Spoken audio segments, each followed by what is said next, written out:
All right.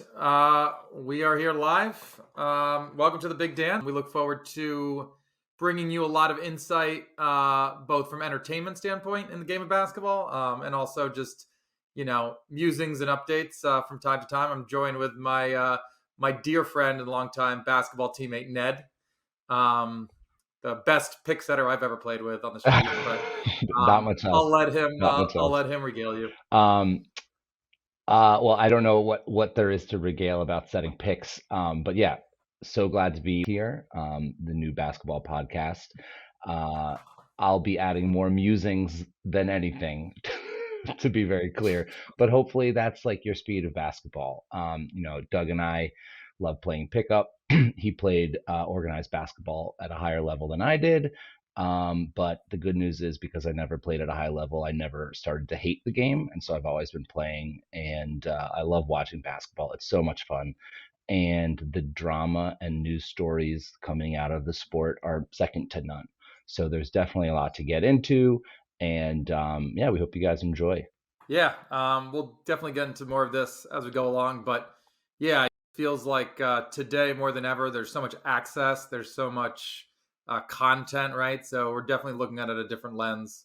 And on top of that, we grew up in an era where, I truly believe, and maybe you agree, that was the golden age of basketball in the 90s. Anytime you hear the NBA and NBC theme, you had a good game coming to you. Roundball Rock. So, we like looking at it at that perspective as well. Have you ever seen that SNL skit where they're I forget what his name is. I guess he's like kind of a famous musician, the guy who wrote Roundball Rock. He's Yeah. very animated. But SNL has this hilarious skit where the writer of the song, with the long blonde hair and the ridiculous like tuxedo or whatever, has a brother who is questionably talented and is giving it his absolute all. It's not as funny as the Blue Oyster Cult, um, "Don't Fear the Reaper" More, like more musical skit. Yeah, cowbell. yeah, yeah, more cowbell. But it's definitely worth watching if you like Roundball Rock. It's hilarious. Yeah, I think his last name's like Tosh or something. But he apparently the way he would make music was he would call Yeah. himself, and then the answering machine would pick up, and then he'd start like singing into the answering machine. Um, Du-du-du-du-du-du-du. Yes, yeah, yeah, exactly. that's how we got that one too. But yeah, good times. Great song. Um, and actually, fun fact: Fox somehow bought the rights, so Fox Sports airs it during like Big East games and some basketball content on their network now. I did. So I'm today years old. I did not know that. alive, alive, not dead. All right, well, let's get into it. I think one of the biggest things to just in the game of basketball, I think everyone's been following this pretty closely, is Cooper Flagg, right? 6'8", 195 pounds, out of Maine of all places, Yep, right? yep. Yeah, and he's made his decision to not be the number one pick and go to Duke. So yeah, I guess just kind of what are your some initial thoughts on My that? initial thoughts are that Duke, like what what? I mean, obviously, And not Coach storied, K, no Coach K obviously like Duke a either. storied program, but this is a new Duke basketball. These are the new Blue Devils. Frankly speaking, like I think I started the show by saying more musings than actual knowledge. I venture to say that he's probably an organization guy. They probably didn't go from outside the coaching tree, but like John Shire, he used to there you go. play at Duke. But Yeah. it blows my mind that he would go to Duke, but he seems to me like a kind of like alpha player. So perhaps that's what he's looking for, like a program that knows how to do it, a program that probably doesn't have many other high level players like him coming into it, so he can kind of shine. But I do just want to make one thing pretty clear. I think it's super cool that he announced on the cover of Slam magazine. I don't know. I follow Slam on Instagram. I don't know if they have the same cachet that they used to have, but for them to launch the like announcement of where he's going to school on their cover of their magazine is pretty cool. Like it blows my mind that, and I'll let you go in 1 second, but it Yeah. blows my mind that with a player like Victor Wembanyama, who, I mean, Wemby, we're going to talk about him on this podcast, off this podcast for years, I'm sure. He's whatever, we won't ruin it. But it's crazy that in the age of Wemby, Cooper Flagg, not even a pro player yet, is getting so much hype. And I don't know, to me, it's kind of crazy because there's so much to talk about with Wemby, right? Like he's such an interesting player who's, very talented, but like Cooper Flagg is getting on my Instagram feed, like I'm seeing a lot about Cooper. Maybe not as much as Wemby, but like to me, it just is crazy that anyone is getting any press at all other than Wembanyama. But Cooper Flagg is like really in the spotlight right now. Yeah, and there's another guy that Cameron Boozer, right? Also fairly highly touted, right? Duke, Has a good pedigree. Duke, Um, and yeah, I mean, you don't see him nearly as much, and who knows? He could be the better player, right? You don't see him nearly as much as you're seeing Flagg these days. Now I gotta ask you, right? So Cooper Flagg chose Duke. He plays with his twin brother Ace. Ace isn't going to Duke. Is that gonna is that gonna hurt his? Is that gonna hurt it? Because if you know you can dish it out to your twin brother, like it makes things easier, right? Yeah, well, I mean, I don't. First of all, again, more musings than anything. I didn't even know Ace was a brother of his that plays, First of all, but great name, it's a Ace. great name. Sorry that your brother Cooper actually is the ace when it comes to basketball, but it's probably for the best that his brother is not going to be going to school with him because I'm getting serious flashbacks of that Thanasis Antetokounmpo um, like low light reel that I don't know if you've seen lately. Have you seen Thanasis's I don't latest game? think I've seen it, but I did see his first bucket was like a free Well, throw, that's I mean like a that's fine. That's fine. But 1 point like showing. but the Antetokounmpo family has been fleecing NBA teams for years. But holy cow, you have got to see this Thanasis low light. It is it makes me so pleased to see someone make so many mistakes at a high level game, like leaving your man, not boxing out, trying to recover too quickly, getting beat on the three, then recovering again on an open layup, fouling the guy for the and one. It's just like everything you could do wrong, he did. Um, but I'm getting off track. Ace, I didn't even know you existed until just now, so I'm not surprised you're probably not going to Duke, but let's be real, Ace is a way better basketball player than I've ever been or could ever be, so don't take it too personally. I guess the other question, you bring up a good point, is that you know Giannis could fail a bunch, right? He was an athletic freak, right? He had athletic abilities. Cooper's obviously athletic well, but is he going to be given that same runway? I mean, he's also going to college, right? So who knows what his runway looks like? He's obviously a great player, plays great defense. He can dunk, Well, he can block shots, right? yeah. He does a lot, but does he get that same runway that someone like Giannis got? Well, Giannis was not NBA ready. Like I think if you remember him early on, I mean, he obviously had the length and whatever, but he didn't really have much. He had length and athleticism. Sorry, I mean, it was clear he had athleticism and an ability to, run. And being at that height and running is like not very easy. Cooper to me seems more of a finished product already than Giannis is. The ceiling for Giannis, I would think, would be way higher than for Cooper. Um, just because Giannis has been an MVP, he's been a Finals MVP, he's won a championship. It's very hard to reach that level, but it depends on. Honestly, it depends on the team you go to, right? Like Giannis wasn't expected to do anything when he was drafted to the Bucks. It depends on what if Cooper gets drafted, which I mean, obviously he will. It just really depends on the situation that you're put in. Because, and let's be honest, I mean, Wemby is the star of the show in San Antonio, but like they kind of know how to handle that. Um, Mm. it's not They have necessarily coaching players. right. It's not necessarily a good thing to be a rookie player on a team that needs you to perform immediately. That No. oftentimes has like deleterious effects on your career. So I think Ask Darko. Ask Darko Milicic. okay, watch the video of speaking of Darko Milicic. I used to be a huge Pistons fan when they were, when they won the championship.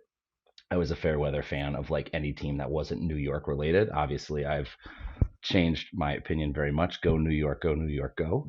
But there's a hilarious video of Darko Milicic with his shirt off. He's huge. He is a huge human being, and I guess he has the tattoo on his arm of some president. is he Croatian? He's Croatian, right? Um, maybe I don't remember. Darko Yeah, I Milicic. think I think so. he's I Croatian. think He so. has like some tattoo of some like Russian politician on his arm who I guess he is a huge fan of. And during some loud, drunken like party that he was at, he yelled something like, "Oh, this guy's thirsty," and he just poured a whole beer on the tattoo of his arm. He's like a farmer now, I guess. I don't know. Serbian, so I guess that makes sense. He is Serbian. Uh, He's kind of like, yeah. I mean, yeah.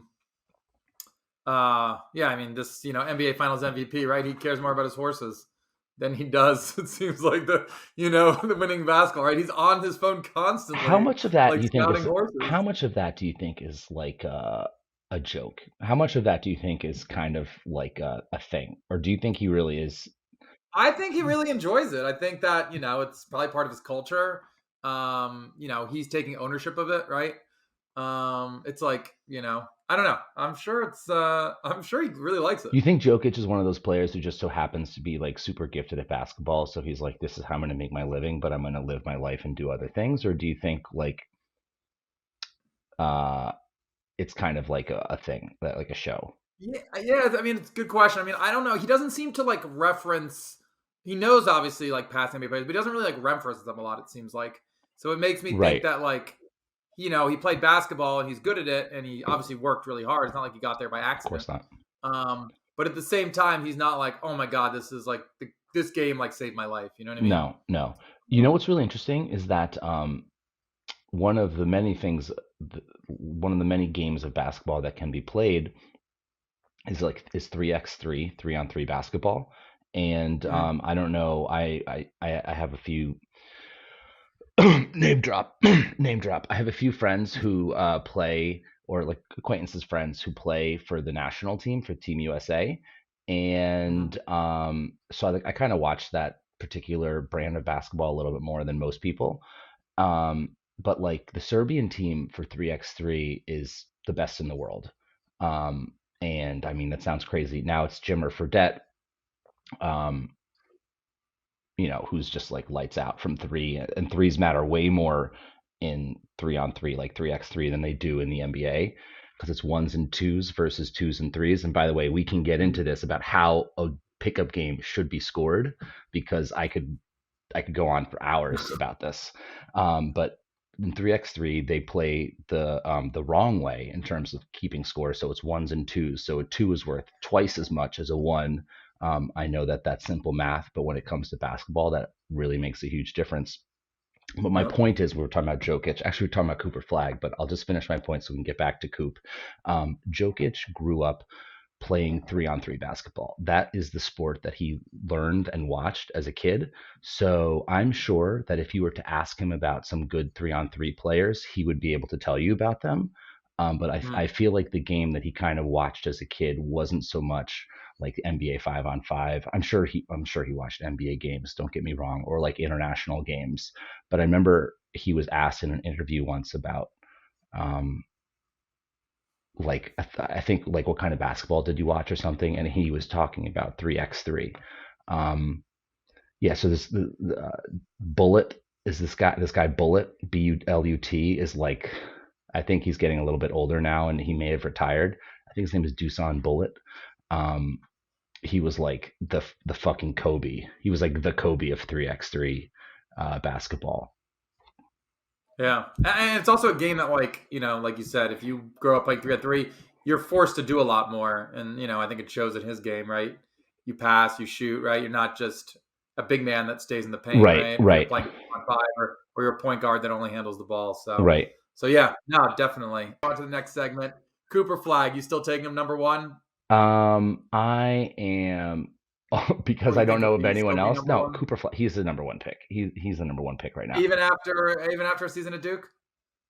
Probably even more. Honestly, like with a Okay, guy like that, I just want him to get more high level basketball under his belt and like hit the weight room. okay. And last question: better college player than Zion? Yes or no? No. Okay. All It right. is really hard to recreate what Zion does on a basketball court. it's so hard to recreate what Zion does on a basketball court that Zion can't even do it. You can't recreate it. He's he's he's always injured. Um, Yeah, I mean, that he's Duke's carrying a lot of weight. that Duke season, he didn't even play that much, right? His one season He at played all the way until they lost in Michigan State in the no. He must not have. No, there were many games that he he got didn't injured play for a little bit during the season. because I remember him and RJ were out, and it was just Cam Reddish, who was not able to Yeah. hold it down. He also blew out his shoe in that one game as well, if you remember Nike that. That was stock, pretty I funny. think, dropped like somewhat significantly after that happened, which is pretty interesting. Wait, hold on. Can we just talk about this really quickly? Cooper Yep. Flagg going to college. Why? NIL, right? That's the only answer. Yeah, maybe. I mean, we don't know his motives. I mean, I didn't see the cover of Slam.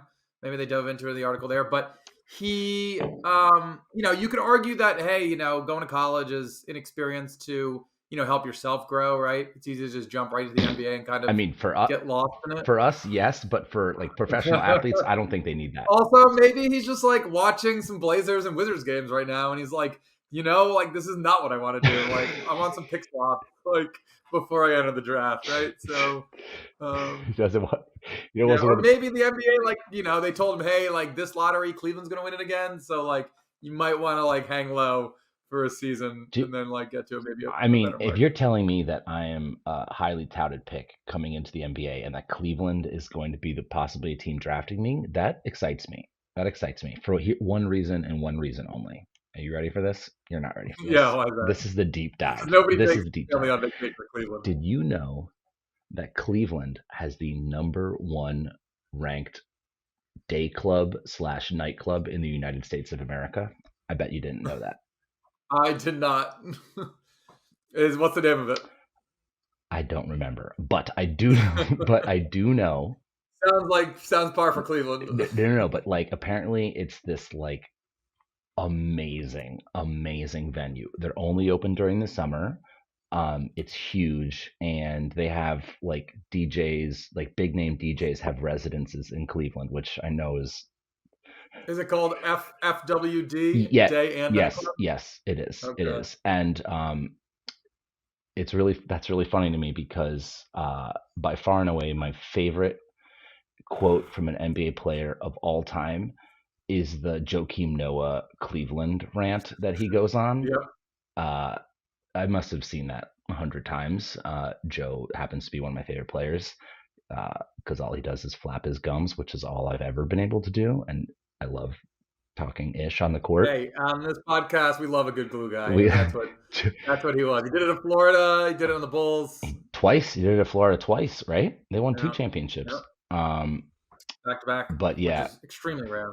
So that day club, nightclub has to have Joakim Noah to. Okay, but you just said not even open during the summer. So like, what's the point of playing there if you can't even go there during the summer? If you could only go there during the summer. Well, that's a good point. That's actually a good point. Right? I mean, yeah, it's a good point. Well, because you're not staying there in the off season, so you're not saying. But no. But that team is good. That team is good. The Cleveland Cavaliers are good. They just beat the Knicks tonight, so obviously they're very good. Only very good teams beat the New York Knickerbockers. But I don't know. That team's exciting. You can't tell me that the Cavaliers are in the same whispered breath as the Wizards. No, of course. But they've just gotten like a lot of #1 picks over the years for various reasons, right? Yeah. I guess the lottery, right? But yeah, that's why they were brought up. But yeah, no, I mean they're building in a much better direction than a lot of teams are, right? Yeah. They got Mitchell for what people are giving up for players. What they got Mitchell seems like a great deal. And but I guess he's gone. I guess people are saying he's gone. He's gone, as in he's going to leave Cleveland he after the season. That's what I see on Reddit. He gone. Yeah, he gone. I mean, could be, but think what they got him for 2-3 seasons. Yeah. So winning games, it brings him on an upward trajectory. NIL, if that is a motivation for him, just some real random stats right here in the Power 5, the upper Power 5 conferences. They're saying that the starter is making an average of $45K. Wait, we're talking basketball here? We're talking college basketball or college NIL money. That is way higher than I thought it would be. I have to be honest with you. For a starter at a Power 5, and if you're an average, if you're backup, you're looking at like 25K, right? So this is average. Right? Maybe some guys like just not doing his homework and getting like no money because he like just did not sign any deals. But I know some schools maybe play. I know Georgetown with their new coach Cooley, he brought like a specific NIL guy.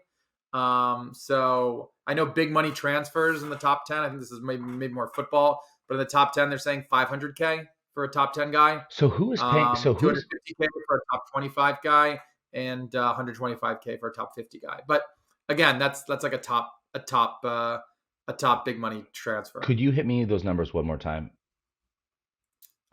Big money transfer. I think this is obviously more football, but it's all NIL money. Yeah. If you're in the top 10, they're saying 500K. That's what you'll pull.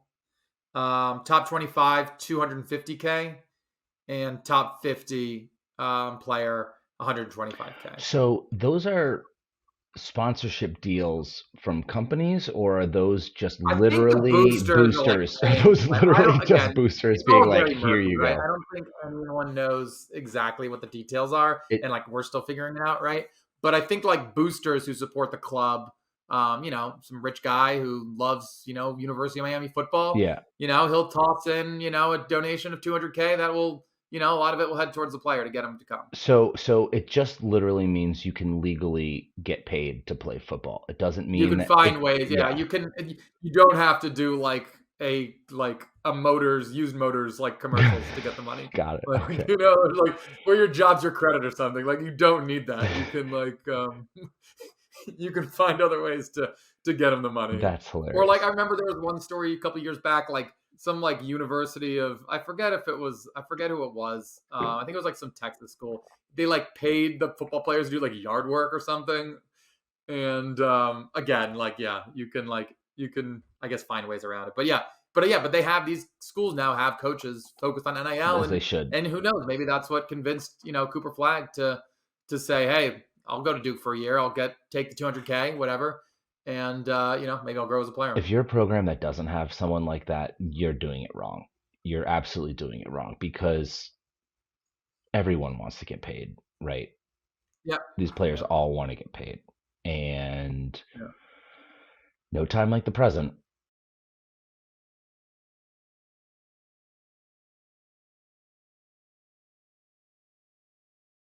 Every NBA has a different home, right? Every NBA has a different arena, and I think it's kind of part of the team's identity a lot of the times, and it's also just interesting to see how different fans around the league enjoy the NBA Mm-hmm.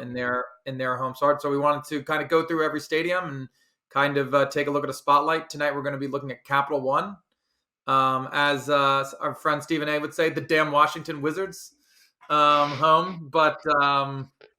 We're going to just kind of highlight some of the features, top 5 features of these stadiums. So top 5 features of the Capital One Arena, originally the MCI Center, built in 1997. Capacity is about 20,000. I think it's like the third highest in the league, surprisingly. What? There is, I think, top 5 features, I think location, right? Location. You're right, steps from the Capitol and monuments. You're less than 10 minutes from the train station. Food, beverages, it's all centrally very located. Parking, kind of a nightmare. They got some garages, but location definitely, one of its best features. Number 2, there's a sports book connected to the arena. So when they originally built the arena, there was a restaurant, kind of like bar and grill that was like revolutionary in 97 to have in an arena outside of it. And you can actually just leave on the second level, the 200 level, the club level. You can just walk out of the arena during a game, get your hand stamped, go into the sports book, have a beer, bet on something, come back into the arena, right? So, if you're feeling degenerate, you can throw some halftime money, fourth quarter money. If you're really drunk, you can throw some finals money, but has a sports book connected to it. Not that many do. 3 self-ordering kiosks. We all know that some of the service and lines are just terrible at arenas. But a lot of self-service options. There's some like cafe and like market things you can hop into where, like Amazon, you just flash your credit card and then you walk out with everything you need. You don't have to pay for anything. So definitely up there. Self-pouring beer. They got the sheet style ordering system from the computer. All very easy. For scoreboard, they have one of the tallest multi-tiered scoreboards in the NBA. 4K screen and just kind of a nice little centerpiece there. And then last, we got an open court kind of VIP area. So I call them the foul shot seats behind the basket. They've ripped those out, not ripped them out, but they've slid them under. And they have a little like open air VIP area where you can kind of like, squat at like a bar table and watch the game Is it and like drink and standing talk. room only? Yeah, there's no seats. And it's not like very packed at all, right? It's like it's very like open to the VIP section. So you can, watch the game from right behind the basket, right? There's no seats from there to the court.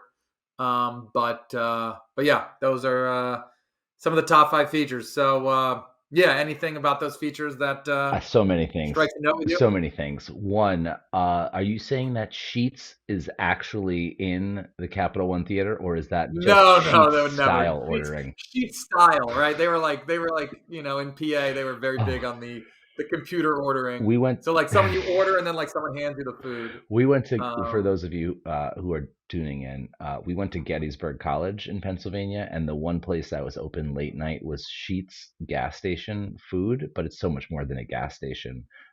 That was my first experience with touchscreen ordering, and I would order some of the most heinous burgers of all time because you didn't have to like announce to someone the terrible things that you were ordering. You could just like yeah, embarrassingly just like you didn't silently have to pick tell them a up. human. You could do it in private. And Yeah. ultimately, like someone behind the I don't even know what it's called, a grill, because it's Sheet's gas station, but like someone preparing the food, organizing the food would ultimately be like, "Are you sure you want all of these things?" And I'd just like be like, "Yeah, yeah, yeah. Just don't say anything to anyone, please." The burger would. I'm not even kidding you. The burger would arrive like this. You got to and you had to get the pretzel bun, Yeah, of course, of course. It yeah. ended up being like $17, which in Gettysburg, Pennsylvania, at a gas station for a Just like burger is like a $50 ridiculous. steak. Yeah, yeah, yeah, yeah, yeah, for sure, for sure. But yes, no sheets ordering, just a computer. But is it really like the That Amazon store where you just like flash your credit card and then you just leave and there are cameras that are like following you around? Yep. Well, Yeah, yeah, for beer too, which is nice, right? They got like everything in the coolers, and then yeah, it makes it super easy. well, Bezos is kind of big in DC, right? He just bought a new house there a year ago, recently for Mm. his Yeah, he put the HQ too. yeah. He owns the Washington Post, but Is yeah, Amazon I don't think related to that? he's not involved with this Okay. yet. But who knows? Maybe that changes. The Wizards did accept some Qatar money. I think to the tune of 200 million. The owner got some funds Too there. early. We're So too early in the podcast for my for my okay, opinion. okay. I think he's trying to raise some funds to buy the Nationals. But anyway, we'll Okay. talk about that. But yeah, what about the sports book? What's your feeling on the sports book in the casino? Break. I know a bad break when I see one, and those are either terrible or very exciting to enjoyable to watch. But honestly, like gambling doesn't really do it for me. The sports book doesn't really do it for me, but I think it's cool. I mean, there's all my friends gamble on sports, nothing crazy, but I think that if it's there, it's fun. I do like a Yeah, I mean the one thing is like nothing like going to like a game, like in this case a Wizards game, right? And you're like, you know what? I think, who are they playing? Let's say I think Oklahoma City's going to take them, right? The Wizards look flat. OKC is going to win. So you go in halftime, you bet against the Wizards, who you're supporting hypothetically, right? You're at their arena, and then like you're literally like kind of rooting for your team, but like also not rooting for your team in the fourth quarter. I think it kind of makes it like a weird experience as well yeah, because that's a normally good you just go point. to a game and like just root for the home team. That's a really good point. Although, to be honest, man, at this point in time, this is again showing my lack of knowledge about sports betting, but like you can just do it on your phone, right? I mean, I know that it's supposed to be like location based Yeah. and whatnot, but like you could have just done that from your phone, right? No. No. So having Yeah, it, no, you might as well can. take the money. You can. Might as well take their money, right? If they're going to be rooting Yep. against you anyway, you might as well take their money. It's the same reason why I supported New York State doing sports betting because New Jersey was doing it already, and it's like I'm from New York, I'm pro New York. I Yeah, you're want gonna make people just go why across the not river to just make their yeah bets and go just home. Like fucking yeah, just take the money, just take the money. just cut around. So it seems counterintuitive now, but the thing is, it presents poorly. Like, I don't know, it does open people up a little bit more to betting against the Wizards. And like when you're the owner of the Wizards or when you're in a home By game, the way, it's not hard to bet against the Wizards these days. right? Or Let's just like clear the air on that. a bookie, well, yeah, a bookie would be more willing to take your money betting for the Wizards than If against. they had a big one, it might help. Forget about a big three. But my point is, like, you kind of have to worry about optics a little bit more. And when you're sort of like allowing people to bet against the Wizards at your own home stadium, I don't know. That's kind of not good business practice. It's not good optics. Yeah. Well, it's if any event they have a Guy Fieri restaurant I think attached to it. So So that in just the sports book removes any. restaurant. So That's great optics. Guy Fieri restaurant, great optics. maybe that should have made Wait, the list, the top five. is that the Guy Fieri Sheets collab? Is that the Sheets Honestly, Guy Fieri if Sheets collab? is willing to collaborate with Guy Fieri, I prefer his food, I think, than him on his I own. think I just It's like when you like a brand and like, or you don't like a brand, but they collab with a brand you like do like, you're like, well, maybe I'm like open to maybe some of I'm their open stuff, to maybe I'm because I'm definitely all about Sheets. I'm Guy Fieri's cool. Like no hate against Guy Fieri, but like I'm all about Guy Fieri if he does the Sheets collab. And by the way, that is my $1 billion idea. Please don't steal that idea. Please don't reach out to Guy Fieri. Please don't reach out to Cheats because that's my idea. Yep, foot high burgers with Guy Fieri's signature sauce. One of the biggest capacity. They haven't seen that in a while, maybe That since no, please, please, but that blows my mind. I was just gonna say probably since since Gilbert Arenas, Agent Zero. I don't think they've seen that thing filled up for at least for a Wizards game anytime soon. DC is like a big sports city because FedEx Field, I think, is the largest capacity of any NFL stadium, right? At one point, I think it was. They actually like took out seats in the upper deck. They were I so guess they were like terrible. trying to. They were so I mean, terrible. first of all, I don't know what the Commanders now are doing, but yeah, I mean they have big stadiums, but yeah, I think some more passionate fans to go in them is what they should be looking for. Yeah, I think that's probably best. But yeah, it always surprises me to hear what a big sports city DC is. Like third largest capacity arena in the NBA. That's crazy to me. Now the Caps play there too, right? Yeah, Capitals play there as well, and Georgetown as well also plays there. Oh, so But you took me to a Georgetown game, so I must have been there. yeah, so that you were in Capital One Arena then. But it didn't look that big when I was in it. That's surprising to me. Yeah, But I guess it's just the upper deck has some decent rows, and yeah. the lower bowl's pretty big. Is Has it a club quite level is as well. it Yeah, I quite don't know, for vertical whatever up at the reason. top, like the Barclays It's real. Center? It's high up at Right, top. It's not like you kind of feel. I mean, the sight line's fine, but like you have to understand you're going to be pretty far from the action. right, You know what I mean? right. So, but yeah, that's Capital One Arena. Next spotlight we have is from the hardwood to the street top, a street court spotlight. Is one of our favorite courts, West 4th Street. I think it's a good place to start, right? It is. It is not my favorite place though, Okay. but it is a place, and we should talk about it, and it's a great one to start with.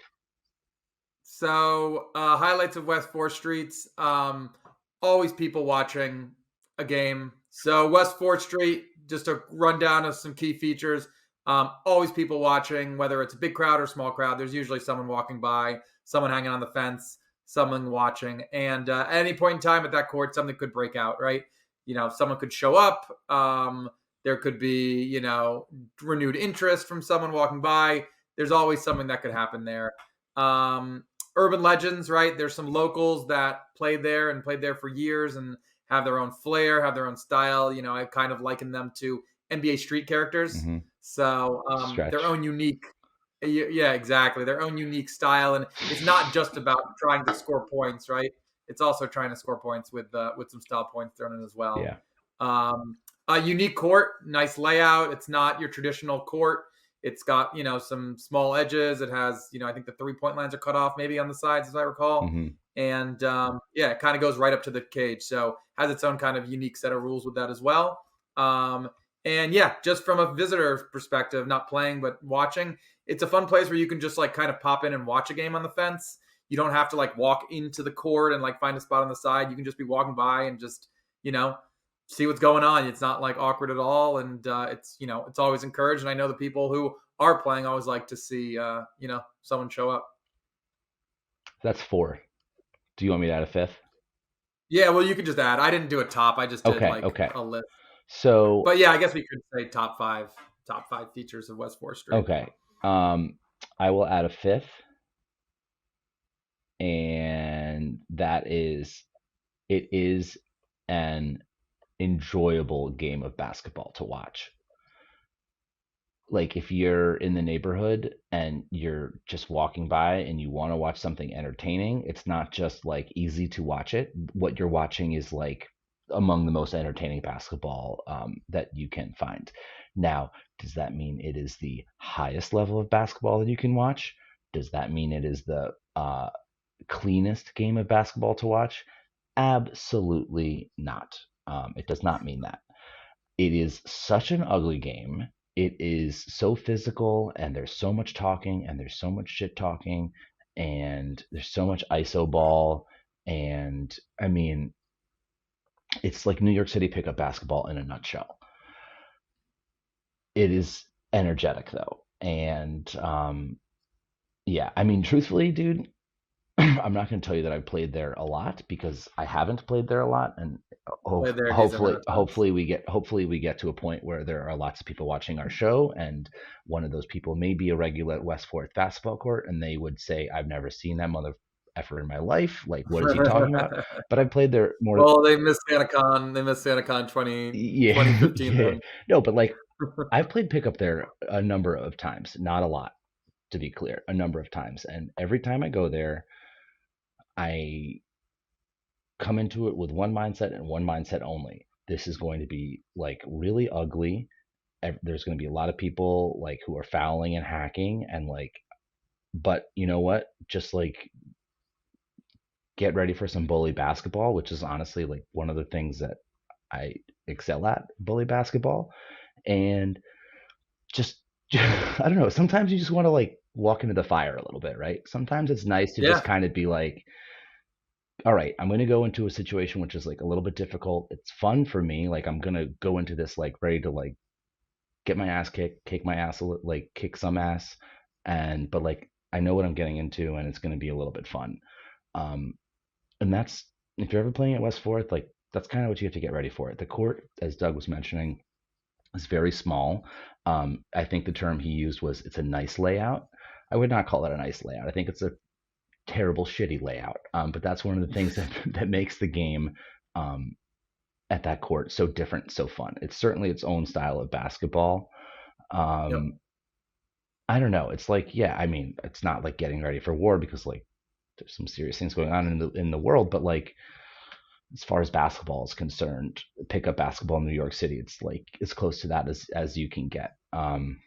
It always inevitably there's someone always complaining to me about like me like fouling them as they're dribbling or like taking a Yep. shot, and like what like I just Or some guy gets salty and like wants to leave. it blows my mind though because there's there's never been a time where I played there or like at some other like high level of competition, or not high level of competition, but like high ego stakes games that you play where I've taken a Mhm. layup and like haven't been like assaulted. So Yeah. like when I'm so like when I'm guarding like a guard or something and like maybe like hand checking him a little bit, although I've never fouled anyone in my goddamn life. But it just always like blows my mind how there's always people who are like, oh yeah, you're fouling me, like that's a dirty play. I'm like, dude, try shooting a layup like look You're in a cage at West Fourth Street. yeah. Like you're really arguing about like a little like tic tac layup. Right. Like, post someone up. Just post someone up one time and tell me how many how many assaults happened to your body. Before, like, anyways, it's Meanwhile, he like assaults someone down the court on the right. next But possession. that's West Fourth basketball. That's Yeah, but no, that's and that's the thing about West Fourth is like you have to. It's one of those things where it's like you bring it, right? You kind of yeah, get nervous before you go there, yeah, right? It's like you're not just showing up to like play, you're showing up to play at West 4th Street. Right, And, right. that's why it's kind of in our spotlight today, is because, yeah, it's something very unique Yeah. about that court. Let me just hit on a quick few legends of the court who I've seen. Um, there is one guy who is like 6 feet, 6'1". He might be Haitian. I think he had bigger hair, but he like kind of got a haircut recently. He's always fouling the shit out of people. He's he has a lot of respect. He plays very well. He wins a lot of the games. He knows the court very well. He knows the game very well. He's got like kind of a beard. He's a tough dude. Sometimes you can see on Instagram, like I oftentimes search like West Fourth basketball court on Instagram just to see if anyone's posting any clips because it is fun to watch. He's there a lot. Another guy there. There's two old heads who are always there at the court, and honestly, if you're ever playing there and you see a guy who looks old and like he shouldn't be there, he's about to drop buckets on you. These guys hit threes like it's like nobody's business. One of them usually wears a beanie on the top of his head. But anyways, if you're ever guarding someone who looks really old and he's playing at West Fourth, don't leave your man because he's about to get buckets. And Yeah, get ready to get owned. get ready to get lit up. And there's another guy, I haven't seen him there in a while, but you, Doug, you saw him a few times. He used to play with a quarter in his ear. Yep. You know who I'm talking about? He's this Yeah, guy it's he just used to like kind of play. hanging there, like I don't know what I don't know. Maybe he's going to like Aldi or something after, I and don't like know needs to what go that was. shopping I cart. don't know what that was, but he had a quarter in his ear. And back when I was working at Coed, I saw him in an elevator once. I think he was also a uh, what do you call, not delivery service, a courier. I think he was a courier. Courier, yeah, yeah. Um, but I saw this dude in the elevator with a quarter in his ear, and I was like, wait, do you play at West Fourth? And he was like, yeah. And I was like, oh yeah, I seen you play. Yeah, yeah. I didn't tell him that I recognize him because he's a Did you quarter ask in him? his That was ear. your moment No, to ask no, him what's with the quarter. I didn't tell him that's how I recognize him because that's how you get like questioned. But yeah, yeah. Anyways, that's West Fourth. Do I love it? Great I, court. I don't. Great court, yeah. I love to I would watch it. recommend anytime you're in New York You City, have to go. if you're planning, if you're bringing a pair of basketball shoes, you want to play sports, try to check it out. Yeah, try to go play there. It's And always a game going on. and I mean, we'll talk about pickup basketball a lot here, especially in New York City. It's not every like you can't just go. Unfortunately, I don't know who's to blame for this, but like you can't just go to a pickup. You can't just go to a court and find a game anymore. That it doesn't really work. West Fourth, you will always have a game to play. There will always Yep. be a game there. Um, So yeah, if you're bringing your basketball shoes and you're looking for a guaranteed game, like you only have an hour or something like kind of in between, go to West Fourth. You'll find people shooting around there. You'll find people playing, and like it's really exciting. It's really exciting. All right.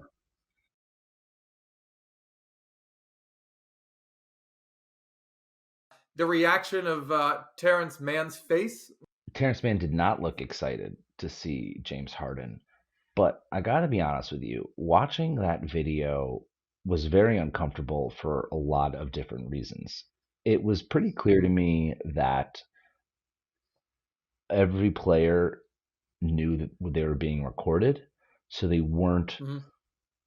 really like it wasn't just like an honest thing going It on was very there. It disingenuous. was very distanced. Like Westbrook had a big smile on his face, but like he and Harden were like asking each other the same questions like over and over, like, "Oh yeah, all right, you all right? Yeah, yeah, you all right?" Like I forget what it was, but like I just remember watching it being like, this is theater. This isn't really I don't know. I'm sure I'm sure that Russ and Harden had had conversations previously about coming to the Yep. Clippers about this, so it wasn't like this like initial reaction.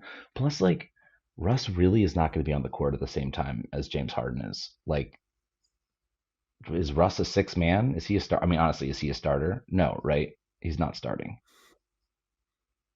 I mean, I'm sure half that team will be injured, right? A lot of the Right. time, Hold, right? let's Or let's see here. Hold on. Who's the Clippers lineup? And if we're talking about the Clippers, I mean, if they had these players together in their primes, I mean, they'd run the league. I just feel like when you get older, you don't really get better, right? And No, I mean, again, I guess they're trying to put a competitive team out there. I get it, but it's like it makes me question, like, what are they doing? You know, is James Harden going to come in there and get him to the conference finals? I don't know. no.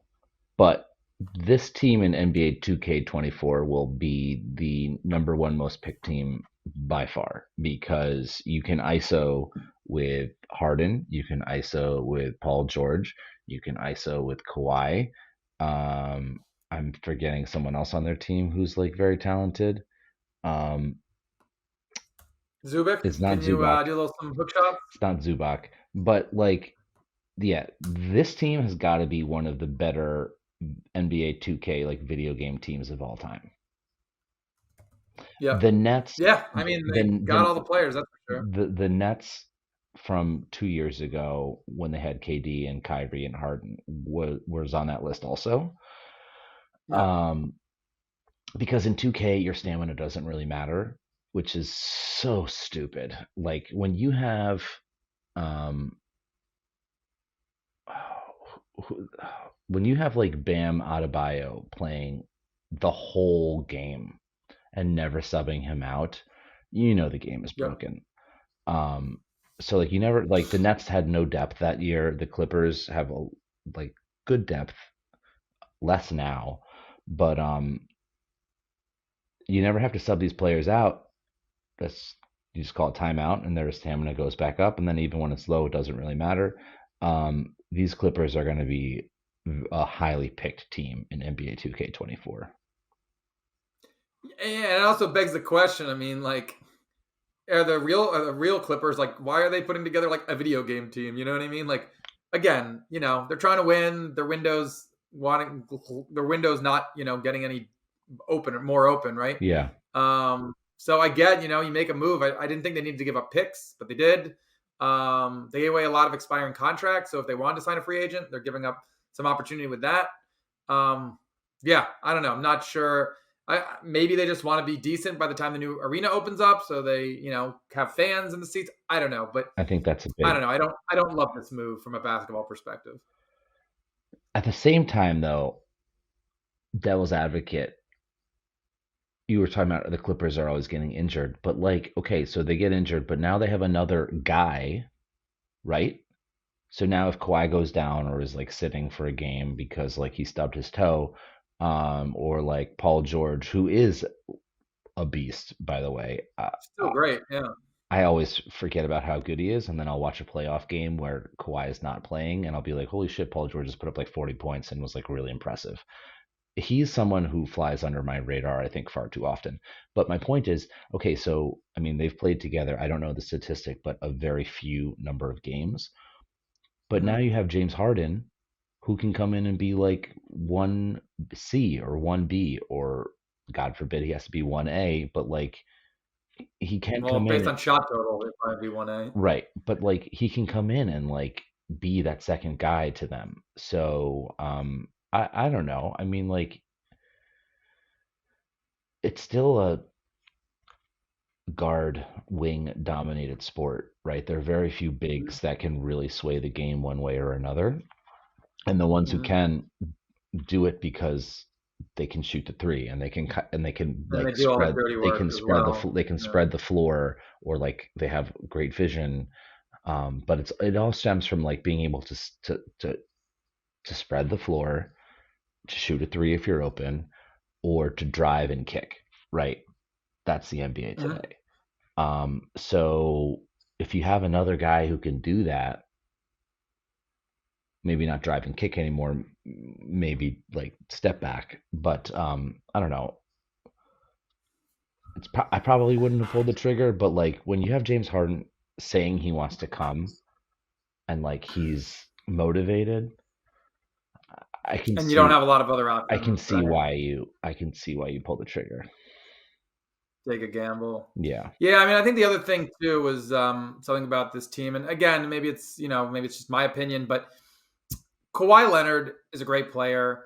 But now that he's been in the Clippers now for a few seasons, it almost feels to me as like he needs the Spurs or the Raptors or a team like that more than maybe we realize, right? I mean, he's great at being the guy when the team's like set up for success to like do his thing and make the other players around him better to do the things maybe some of the other players do. But like as like the lead, like first chair, right, top of the ballot, like it's not. I don't know. I feel like he's not as effective as those teams that were like kind of built, that he fit into better.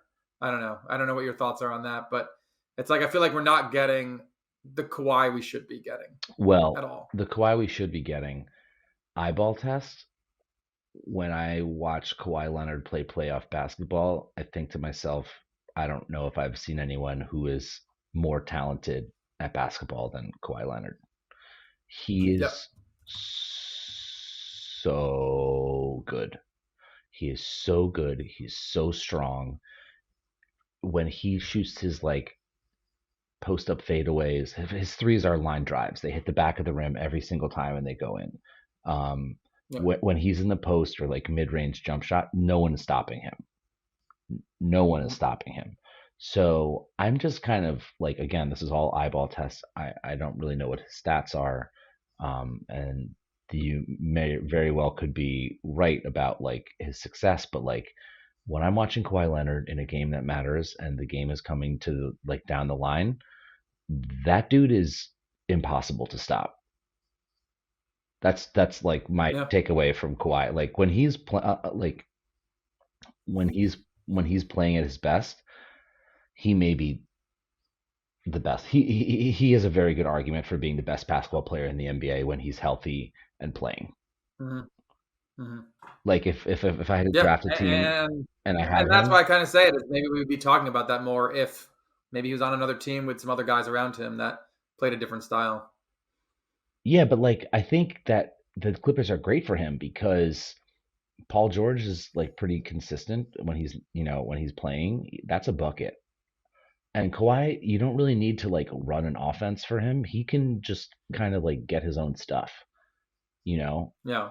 Plus, I mean, I don't know. I saw the video of him in Yeah, no, this. I mean, I'm not saying they're bad, right? I mean, No, I know what you're they saying, finish pretty high in the Western Conference, right? It's but you not. expect him to win a I don't championship. know. It's just, I guess maybe it's selfish. It's selfish of me, but like, I kind of wish he was like playing for a different team than the Clippers because I don't know, for whatever reason they don't seem to bring the same spark that like his Spurs team or that Raptors team did Yeah, but when he what was on it. spark has he ever shown? This is a man who has zero personality. Zero personality. I mean, on the that Raptors season, I mean, he did all the things that no one else on the team could do, right? He was kind of like their Superman, right? That's him laughing, right? And That was my impersonation of him laughing. yeah, well, I mean, he's not the most vocal. I mean, it's also West Coast bias, right? I mean, you don't see as many of those games as you do a lot of East Coast teams, so maybe that has something to do with it as well. But anyway, I hope he has a good season. I hope we get to see him and the Clippers get better. I hope James Harden finds a way to integrate himself, and I wish him the best. I hope that he finds a nice little rhythm with the team, and they start winning games. All the And best. we'll check in with them later. A Interesting. trade that maybe won't work out, or maybe it will, but even if it does, I don't think it really matters. Is a certain Suns player that got a max deal and then got shipped out to, arguably one of the worst teams in the NBA now without Dame. But Ayton, we, yeah, I mean, I feel like he's getting ragged on a lot. Yeah. I've heard the term being used, "Stop hating on Ayton." I don't know if we agree if we're buying or selling that. It's easy to rag on a center who can't really dribble and just Yes. rebounds and Yeah. shoots mid-range shots, right? It's not exactly electric. But what are your thoughts on Ayton? I mean, will it really matter what he does? I mean, is he just kind of these three lame duck seasons? Are these? I think he has a no trade for 1 year. So again, is this going to be a situation where maybe they're trying to boost his stock to trade him, maybe boost his stock to get somebody to pair with him? What are your kind of thoughts on where he landed? Um Well, maybe it was 2 years ago. I remember watching game one. They were in the finals 2 years ago, right? Yeah. Yeah. Watching game one, I was like, holy shit, the Suns are just gonna run over who are they? They played the Suns. Bucks. The Suns Bucks. Bucks. I think Aiton had like a fantastic first game or like a fantastic first half, and I was just thinking to myself, wow, like the Suns are set, they're fine. But as can sometimes happen with like big players or with big, sometimes they can just like disappear, right? I mean, the toughest part about being a big in the game of basketball is like more often than not the one you're more often than not the person responsible for passing the ball into a position where you can score from down low. So like you require a pass, right? And for one reason, there's plenty of reasons why you don't get the ball down low. You could have a double team that you don't see. Maybe someone could be helping or shading and you're not aware of it. But like, I don't know, sometimes you can just kind of like disappear from the game. And I mean, Shaq would have all sorts of words for what you should do in that position. But like, honestly, man, Aiton is done. He's done. He got paid. He's max player. It's pretty clear that he like isn't a hardcore basketball junkie. Hmm. I mean, there's plenty of examples of him staying up way like to Ned Swain early wee hours playing video games when he has like a game Wasn't the he next like day. gaming like minutes after the trade or something? Like, Something like that? yeah, you saw the NBA 2K like videos. I don't know if that was actually him or Yeah, I not. don't know. Like someone said they were like playing him. I don't know what the full story was. Like someone said they were like playing him Someone literally. said, yeah. Like, So like like there was like a little avatar on 2K, like in the My Street or thing or whatever. I don't know. I haven't. This is the first time I haven't bought the new 2K, but someone had the uh, name DeAndre Ayton, and it looked just like him, and they were wearing a Blazers jersey like immediately after the trade. So someone was like, "Oh, this is DeAndre Ayton," but like it's kind of a who knows? non-story to me. The Blazers are a bust franchise. The only player who's mattered on that team in over a decade, Dame, is gone. Honestly, Without even like a proper goodbye. Just the jury's out on whether or not the Bucks like made the right decision to get him. I think that they did because they're going to make the playoffs and come play. First of all, Dame is going to feast game on the time. East. Dame is going to feast on the East. There's not a single guard on the East Coast that can like deal with that level of volume and like whatever. But Yeah, he's kind of like been doing it to himself lately. His last two games, maybe they play tonight. His last two games have not been good. He obviously duds. had a fantastic debut, but look, the Bucks are going to make the playoffs. They have to figure something out on defense, I think. But come playoff time, like if you're getting into a high volume scoring game because the Bucks have no defense, so now they're going to score a lot. I just don't see the Bucks having a big problem come playoff time Yeah. because Dame is just he's that good. But the Blazers are forget about it. Scoot Henderson has been playing like absolute dog shit lately. Clearly he still has a lot of learning to Their do. only highlights seem to be like some lobs, like to Aiden who's standing there for a dunk. Yeah, Like yeah. that's more like a low light. Scoot Um, has some room to grow. yeah. Well, unfortunately, they have time to grow. Yeah. So, maybe they'll be in the Cooper Flag sweepstakes before you know it. Who would you Fun say fact is the about best? Ayton: Mhm. yet to take 10 shots in a game this season. Took four in the last game. I think the last game maybe he had over 10, but like for through the first four, he hadn't even taken 10 shots. Dude, and Which is that's pretty. like a putback is a shot attempt. Like you're Yeah, telling me that's he's not last even time you're I telling checked. me he's getting like three shots and a putback. That's He or took 4 shots in the one of the previous games total. see And he's that's getting paid what $34 million a season. I mean, come on. see like Um, that's what I'm he's averaging 8.8 points per game, 14.8 boards, 1.5 assists, 1.5 turnovers, and he's got a field goal percentage of 58%. his post up game is Um, pretty nice. And his free throw percentage is good. It's very good for a big. Like he has nice touch. He has skills. The motor has got to be the problem. Let's see what's his free throw average. And I guess just to point in there as well, Indiana actually offered him the max originally, right? Yeah. So the Suns matched, right? But it's like another team felt like he was in their max plans, which it's a huge chunk of money. So um, Okay. yeah, it's not like they're the only ones, you know, that would vie for him. And yeah, maybe he gets picked up as a piece for a team that's trying to make a run and someone willing to part with some picks. So Let me pull up his stats yeah, here. well, Okay, his free throw percentage was 76%. That's good for a yeah, center. for someone his size, and yeah, that's That's solid. good. His Yeah. career is 75%. And what's the NBA average? I'd say high 60s, low 70s. Um, I think it is 77. 70s, all right. So he's average. 77. Yeah, but that's including like, yeah, he's just below average, but like that's including like guards and like people who can't afford to miss a free throw. Otherwise, their 10-day contract is, null and void. Yeah.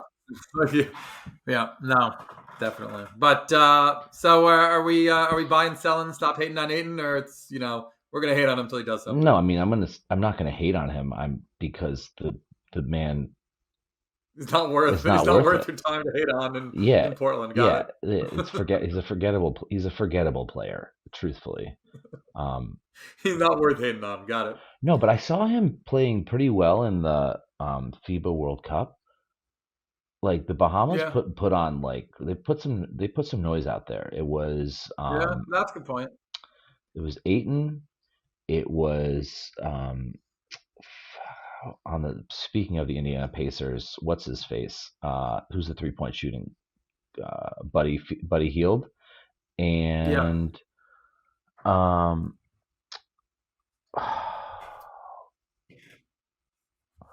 who who's on the Rockets with Chris Paul and James Harden. He was like the third option.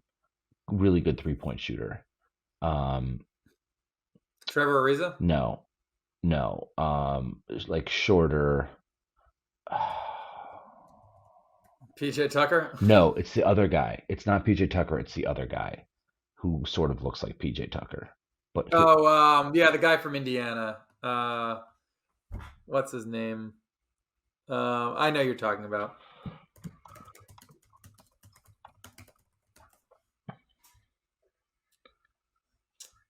What the heck's his name? Eric Gordon. Eric Gordon. Eric Yeah, that's Gordon. it. And they actually qualified for the Summer Olympics for the first time, I think, in their country's history.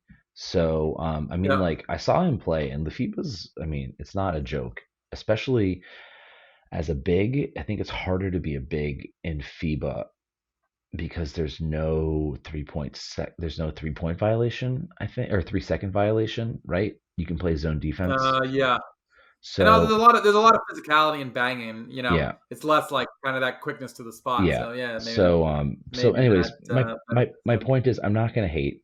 I don't think about DeAndre Ayton at all. He's, to me, eyeball test, a player who will not perform. Um, and so simply having him on your team is like it's like a cap space situation. It's not really like you're Yeah. not gonna get anything out of him. We got the NBA in-season tournament starting up, I believe, this week. Again, a new thing they're trying. I applaud the NBA for trying new things. I don't think they always work. I think that All-Star game picking thing was terrible. I Yeah. get that they wanted to refresh it, but that's not the conversation today. NBA in-season tournament format is group play. Out of that group play, 8 teams will go to a knockout. In the knockout, it'll be single elimination, and they'll play, up until the end for an NBA Cup. The games count as regular season games, Yeah. uh, except for the finals. So 2 teams will play an extra game. Um, Again, what are we buying? Are we selling? What do we think of this format? And then after you give your insights, I'm going to kind of talk a little bit about who they stole it from and what the comparisons are there. So I think it's awesome that they're trying new things. I think that the NBA does need to figure something out to make regular season games more enticing for players to play. But that being Mhm. said, I know that one of their focuses this year is not having people sit out for no reason.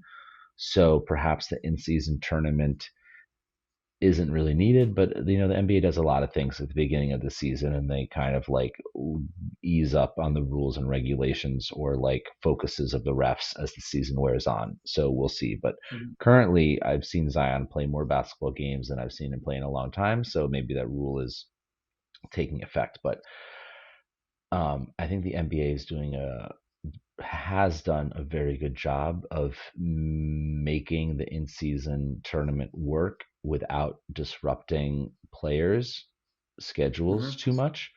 Um, I'm sure that there's other examples of this kind of season in-season tournament working successfully, but to me, it seems like it's planned as well as it could be planned. The players are only going to care about it if they get paid. I don't know if you know off the top of your head what the in-season tournament. I think there's a pool of money, It's a but it's pool of money, nothing. but it's nothing great, and the Yeah. players aren't going to give a shit. I think. Maybe I'll be going. I'm gonna go check it out and see if they ever notice any difference. I mean, maybe Until the they Wizards, got a new court, right? They got maybe a some. terrible team like is going to care about them, but like no, no, no team is really going to care about the NC. No, Are we giving any credit to an NBA Cup champion? Are we saying, "Oh, I remember that NBA Cup team. They were pretty good." Or No, because the only teams that are going to care about it are teams that have no chance of winning the NBA championship. Those are the only teams that are going but to care about it. even if they care about, it, can they even win it? Right? I mean, they still got to beat decent teams. Yes, I think so. I think if you care about something more than another team cares about it, you can look, you know, any given Sunday, Yeah, any team can win anything at any given time. If you're hot, like whatever. But like if a team doesn't care about something and they're playing a team that's not as good but that does care, yeah, it's going to be a more even matchup, right? So, yeah. All right.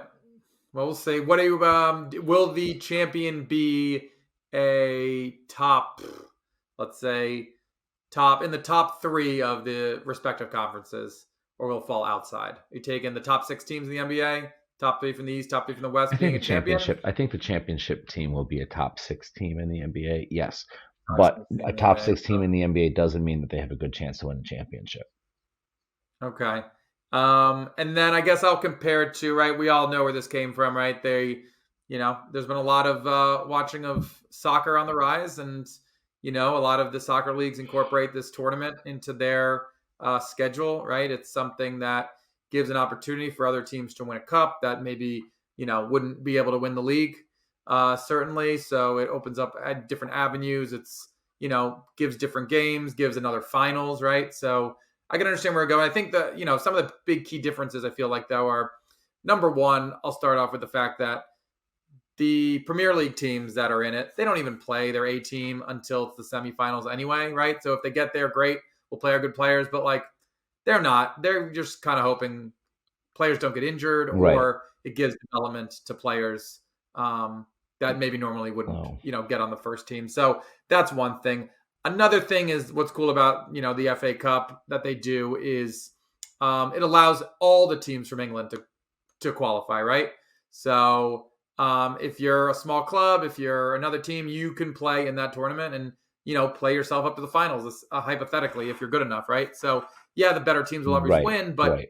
no other league that the NBA can draw from. They're just drawing from the exact same pool of teams that are already there. So we won't get any upsets. We won't get a chance for a different team to play an NBA team, right? So I think that's a big difference as well. And then lastly, these games don't count towards a regular season in the Premier League, right? This is Right. a separate tournament. They're separate games. So the NBA is trying to include them in the regular season. I get it, but like it's not really a separate tournament. It's just you know giving value to games. So yeah, I mean, I guess I'll open up the floor for your comments on that, but I also would say who is this targeted at? Is this targeted at kids? Right? I mean those courts look like Fortnite skins. Like who are we targeting with this tournament? I think they're targeting more casual fans. I think they're just targeting fans in general. I don't think that like, I don't think that like serious NBA fans are going to care about the in-season tournament at all.